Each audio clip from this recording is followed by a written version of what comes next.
but I want to read you something. This water good? Anybody drank out of it? Look at your neighbor and say, tonight's your night. Must not be meant for me to have the water.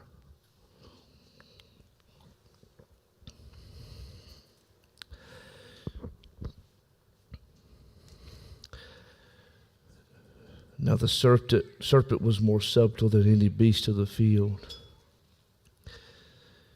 which the Lord God had made, as verse 1, chapter 3. And he said unto the woman, Yea, hath God said, Ye shall not eat of every tree of the garden. And then the woman started talking back to the serpent. Well, that's a dangerous place to be. I'll give you a little word this evening and I'll take my seat. I guess I could start this off the way that I've felt it today. The Lord will say the same.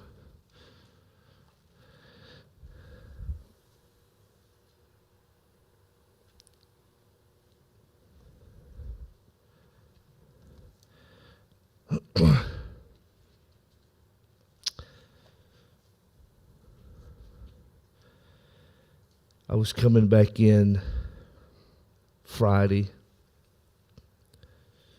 and there was a man on the airplane behind me.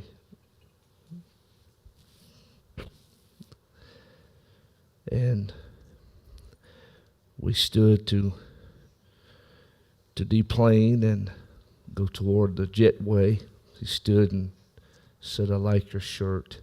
I said, thank you, sir. He started crying and he said, I haven't seen my daughter in years, and she's outside waiting on me, and I'm nervous. And he was shaking. We got off the plane, and he fist bumped me, and we got off the plane, and he got ahead of me. I got halfway through the airport, and he was standing there crying. And he said, I'm so nervous. She's outside waiting on me. I grabbed him and I hugged him up right there in the airport. I don't know who he was. I squeezed him and I patted him on the back and I said, it's going to be okay. I want you to go out there and I want you to face your daughter and I want you to hug her and embrace her. It's going to be okay. And he said, do you really mean that? And I said, yes, sir. Probably in his 40s. And he took off. He fist bumped me again and he took off. He was so happy. But that stirred me today, or that day. Can I take you there for a moment? Moms and dads, it seems like that my ministry has been geared toward trying to prepare the next generation. And I think that it is my job to help us prepare for those babies that are coming under us. Something intrigued me, and I'm going to give you a little bit of word here and I'll take my seat. I felt that it was okay this evening to tell you this story. Adam, in the third chapter of the book of Genesis, the serpent is identified in the first verse of chapter 3. And I thought about it in the office this evening. But chapter 3 is where the curses come. Chapter 3 is where God puts his foot down and tells the woman, you're going to have labor pains. Man, you're going to have to work by the sweat of your brow and eat. And he told the serpent, you'll eat the dust of the earth for the rest of your days. And then he set cherubims on each side of the garden, and they protected the tree of life. Will you go with me tonight? I found out that in reading chapter 4, that chapter 4 is where it honed my attention,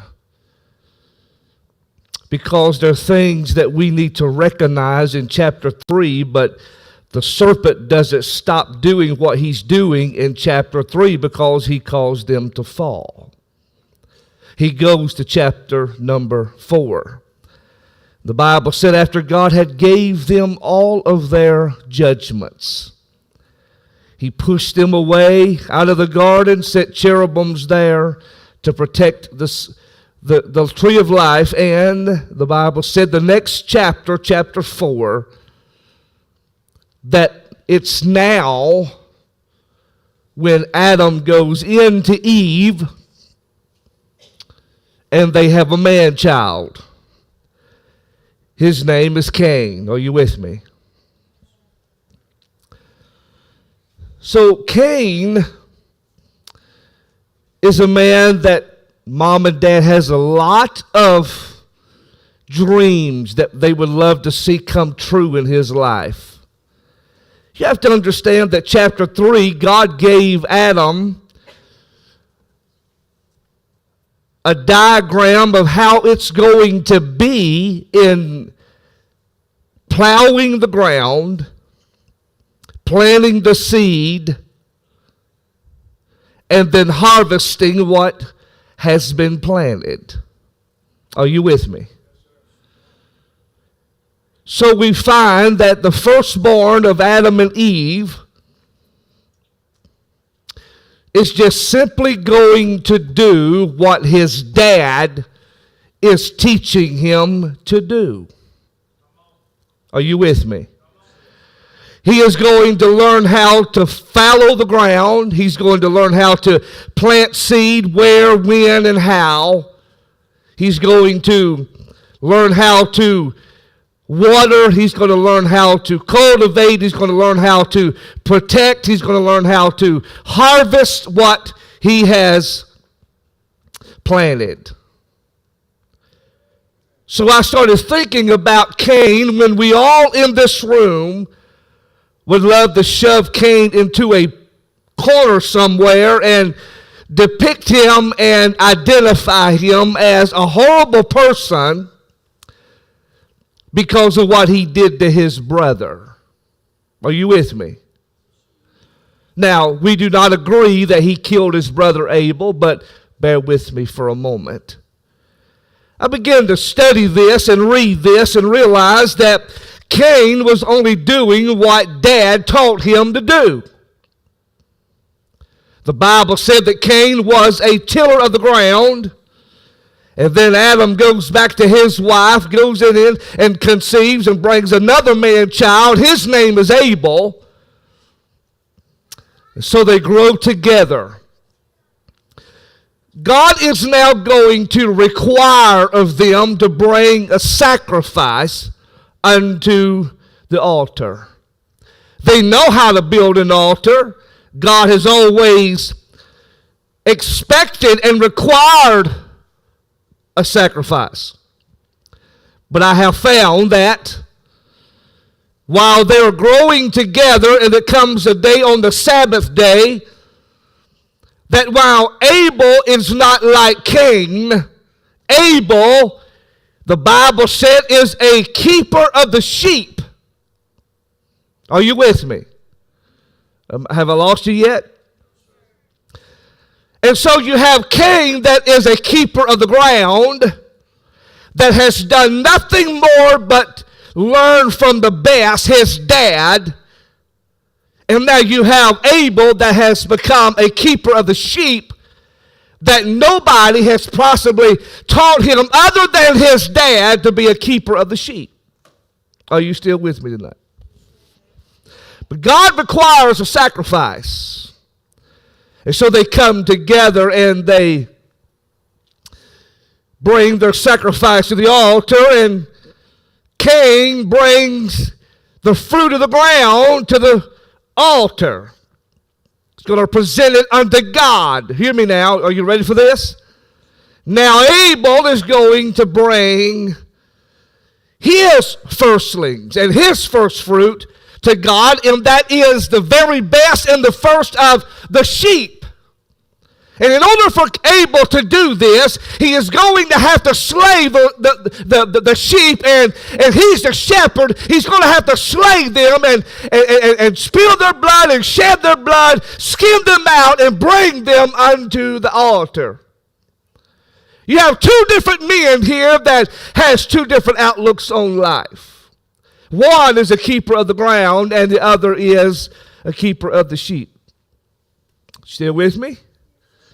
So now God is looking at the sacrifice. And God has respect to the one that has the lamb versus the one that had the first fruits of the ground. Are you with me? Now there's a conversation that God is going to speak to Cain, because now Cain is jealous and angry and upset to the point that he takes a stone at the altar and slays his brother at the altar. Bust his head. Slay him to the point that he lies in his own blood. Are you with me this evening? And laying in his blood, after the deed has been done, surely Cain would have asked himself, what is it that I have done to my only brother? But when jealousy and animosity and position and being recognized and wanting the best and having an ego gets the best of a man, he will turn a leaf over in his life and you will not recognize him. Are you with me? I must warn this congregation this evening. I'm going to tell you this evening that now Cain is only doing what he knows to do. Now, does he run? He leaves his brother laying in his own blood. Does he go back and tell mom and dad that, I'm sorry, but your second born is dead and I killed him? I'm trying to figure out how he approached them, seeing that it was just those four recorded. How did he approach mom and dad that had love, undeniable and agape love for their second born as well as the first? How is it now that Cain can walk in the living room or the kitchen and face off with mom and dad and tell them what he has now done to their second born? All the dreams, moms and dads, that Cain and Abel's mom and dad had for them is now gone down the drain, because now not only is Abel dead, but now Cain is dead also. Cain is not part of society anymore, because he says to God, everybody that looks at me is now going to want to slay me because of what I did. Are you still with me? But see, we still have a problem, because now how is Daddy going to sit at the table with a cup of coffee and think about how hard his son can hit a ball? How can he be a daddy that will bring children and grandchildren and great-grandchildren? How can he bring all of this to him, make him happy? You know, after all, he's done been denied the garden. He can't go back there. And so how's he going to sit at the living room table, at the coffee table with a cup of coffee and think about the good things that he had planned for Abel? And now, Cain, are you with me this evening? And how's mama going to have to wake up in the morning and think about the pain of loss? This is not the bad part. We'll get to the bad part in a minute, okay? Mamas and daddies, you got to pay attention to your babies. All of a sudden, Cain leaves. Cain's going to the east side of Eden. He's going to find a piece of ground called Nod. He has a son with his wife and names the city after Nod. There's a problem here now. Can I take you there for a second? Can I take you there? Now, go with me, okay? Here's what disturbs me about this story. What is going to happen now to the sheep? Come on, somebody. Are you with me?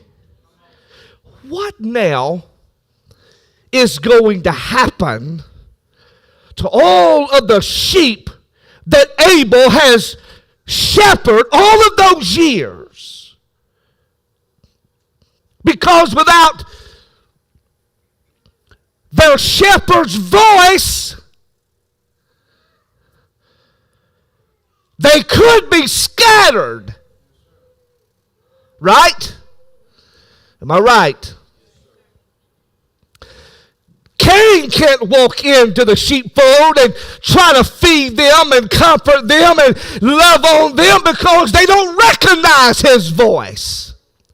It's his stature, his smell. The sheep get used to the shepherd's smell and how he articulates it. There's a relationship between the sheep and the shepherd, but now the shepherd is gone. And the sheep is going to huddle up in a corner somewhere and die in the corner because your shepherd has been taken away from them. Cain can't go in and do what Abel could do. Adam can't go in and do what Abel could do. Abel was able to go in and whistle. And there's a certain whistle and a certain pitch in his voice that they would know that that is the man that cares for me. And they follow him wherever they go. You with me?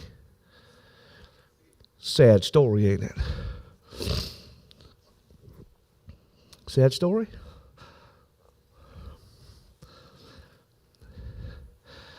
I've been on a 400-acre farm in Alabama. And Pastor Murray, across that 400-acre farm, can stand in his driveway and say, "Soo-wee," about 3 times. And all of a sudden, you're going to hear feet running.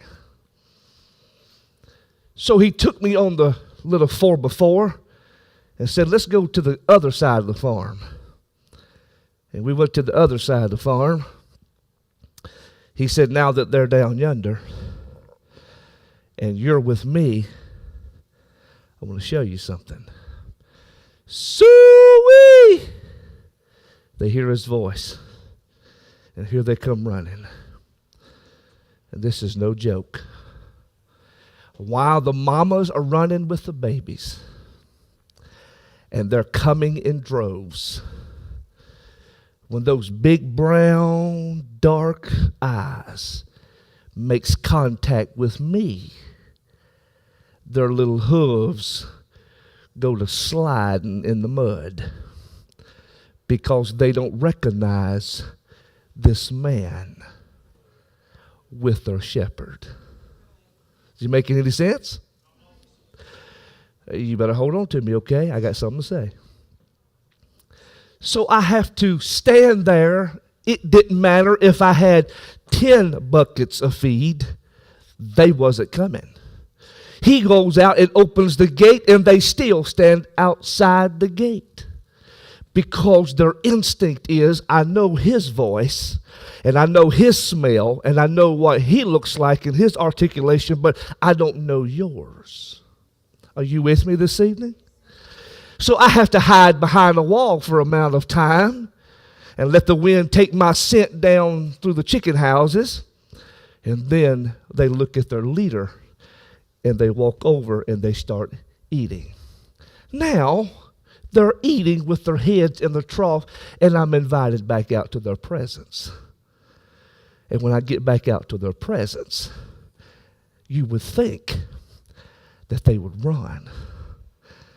But their instinct is, we came to get what we needed. And as long as the shepherd is standing there, I don't have to fear for my life. You hear me tonight?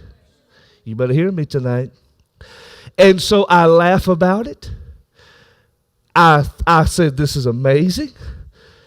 And Brother Murray looks at me and he says, Bishop, you see how I whistled and said suey to all of those cattle? That's exactly the way I want my church to be. That when the man of God gets on the platform and says so-and-so and so-and-so, that they'll just come in the droves and do whatever I feel like they need to do, because I'm going to protect them. That being said, this evening, are you with me? Now, what's going to happen to the sheep that Abel has poured oil down their nose? The reason they pour oil down their nose is to keep the flies out of it and keep them healthy. Pours it in their ears and anoint their eyes and their ears and their mouth so that they can hear and smell and taste, and the flies will not be able to lay eggs in there. He is taking care of them. Abel has prepared their sheep, and now what's going to happen to the sheep? He's the one that found them in the ditch and poured them out with a staff. He's the one that when they had a laceration, he was there to make sure that they were mended. But what's going to happen now? Adam and Eve's life took a turn for the worse, not in chapter 3, but in chapter 4. And it's the same serpent that's in chapter 3 and 4 and 5 in the book of Genesis. That is the same serpent that's in Matthew that tried to tempt Jesus in Matthew chapter 1, 2, 3, 4, and 5. Are you hearing what I'm saying? Now let's turn the page, and now you have sheep that are scattered. But now there's something that's adjacent to this story that you must understand tonight. And that is that when Abel laid in his blood, that the Bible said that God said to Cain after he slew him, he said, the blood has entered into the earth. And now the blood has cried out. The earth has given it yield and is crying out unto me. You have slain your brother. And he says to God, am I my brother's keeper? Sure you are. And so now he has to run for his life. And the same serpent that's in chapter number 3 is the same booger man that's in chapter number 4. He's not satisfied with pushing them out of the garden. He's not even satisfied of causing the first murder in chapter number 4. Are you with me? Now, what are we going to do now?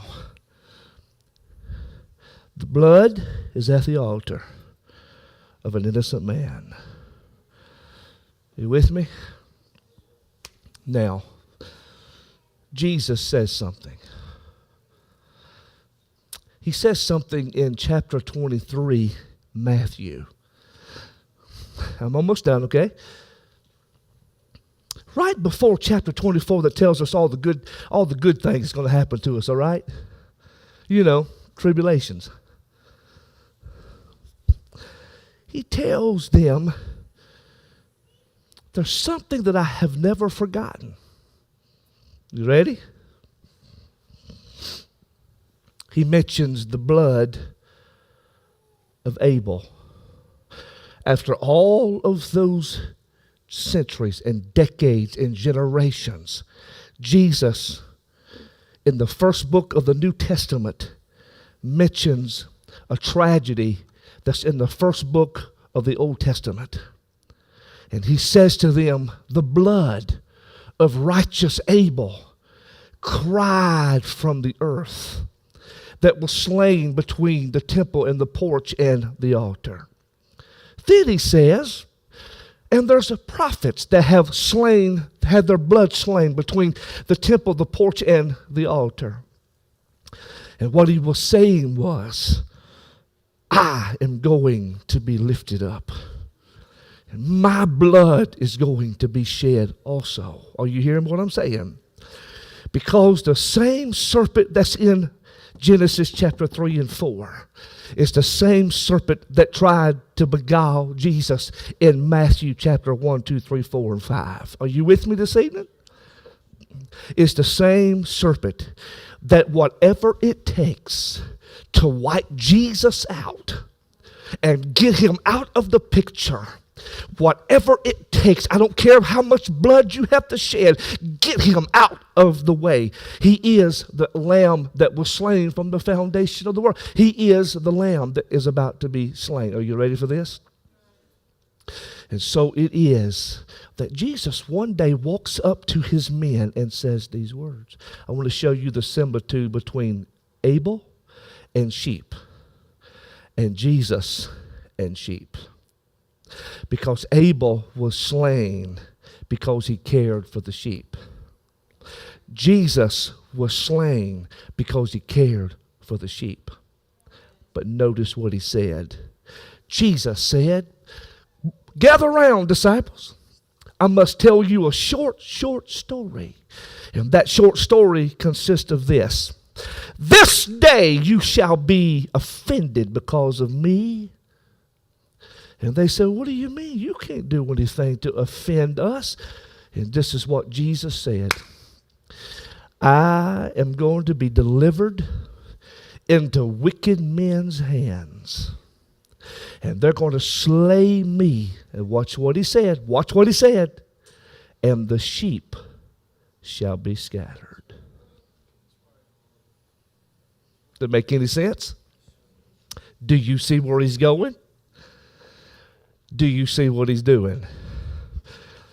I'll go with you even unto death. I will never be offended. I'm telling you right now, when they take me, you're going to go back to your boats and your nets and your tax offices, and you're going to do whatever you were doing. You're going to be offended, and you're going to scatter just like the sheep were scattered when Abel had them. It is a similitude, and no wonder the Bible said that Jesus was slain from the foundation of the world. He was bringing these two things together. But the only problem now that the serpent has is that he's not messing with Abel. Because Abel couldn't come back on the third day. And the only problem, another problem that he has is that if he scatters the sheep, Abel's sheep, well, we'll have to retrain them. But the only problem here is the sheep is some way, somehow, going to stay together. Are you hearing what I'm saying? Would you stand on your feet? Now, so when they arrested Jesus and they took him to the hall, and they put spikes in his hands and feet and nailed him to a cross after they whipped his flesh off of him. And when they arrested him, sure enough, the disciples went back to their boats, went back to their nets, and was doing what they was doing before they came to the Lord. They were scattered. But there's a good side to this.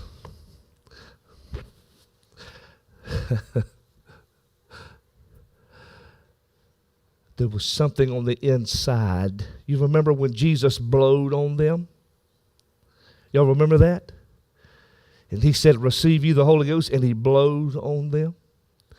He was preparing their hearts to never give up on the shepherd that should be slain. What I'm trying to say to you is, here's a problem. It's not a problem, it's actually a good problem.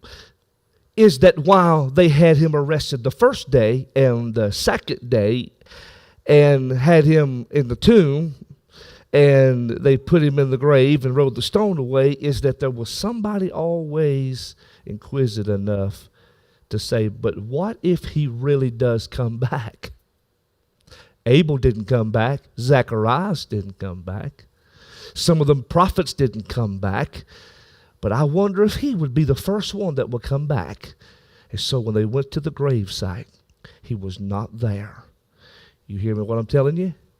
It's the cherubims that stands in the Garden of Eden, and it's the cherubims and the angels that stand at the burial place of Jesus. And it's a representation of the Ark of the Covenant. And here's what I want to tell you this evening. On the third day, he wasn't there.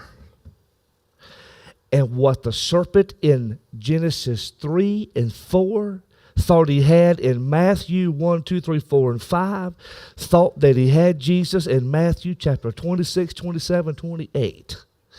And he failed at it because you're not messing with Abel. You're messing with God, robed himself in a veil, in a fleshly veil, and become a sacrifice. And when he died on Calvary, his blood dripped on the rock of the skull called Golgotha. And his blood cried because it was the blood. Abel's blood couldn't take away the sin of the world, but Jesus' blood, one drop, was enough to take away the sin of the world. Are you hearing what I'm saying? So why wouldn't you want to serve the Lord? So that serpent that's chasing you tonight has no power over you. Do you hear me? He has no power over you.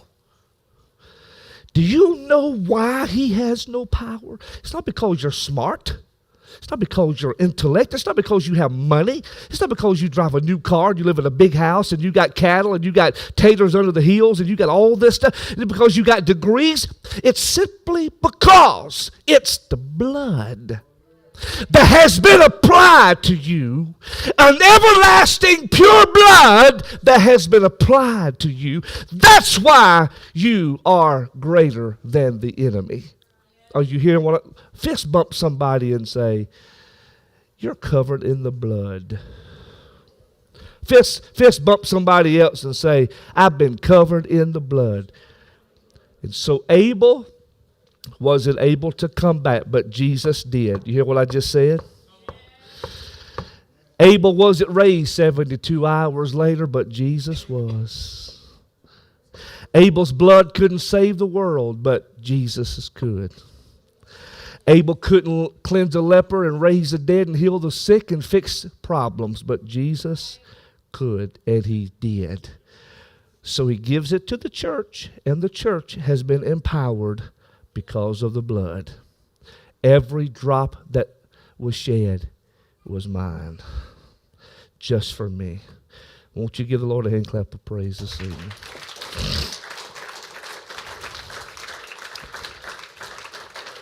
Why don't you cross the aisle and tell somebody while they get ready to do whatever they're going to do? The blood. There's power in the blood. There's power in the blood. Power in the blood.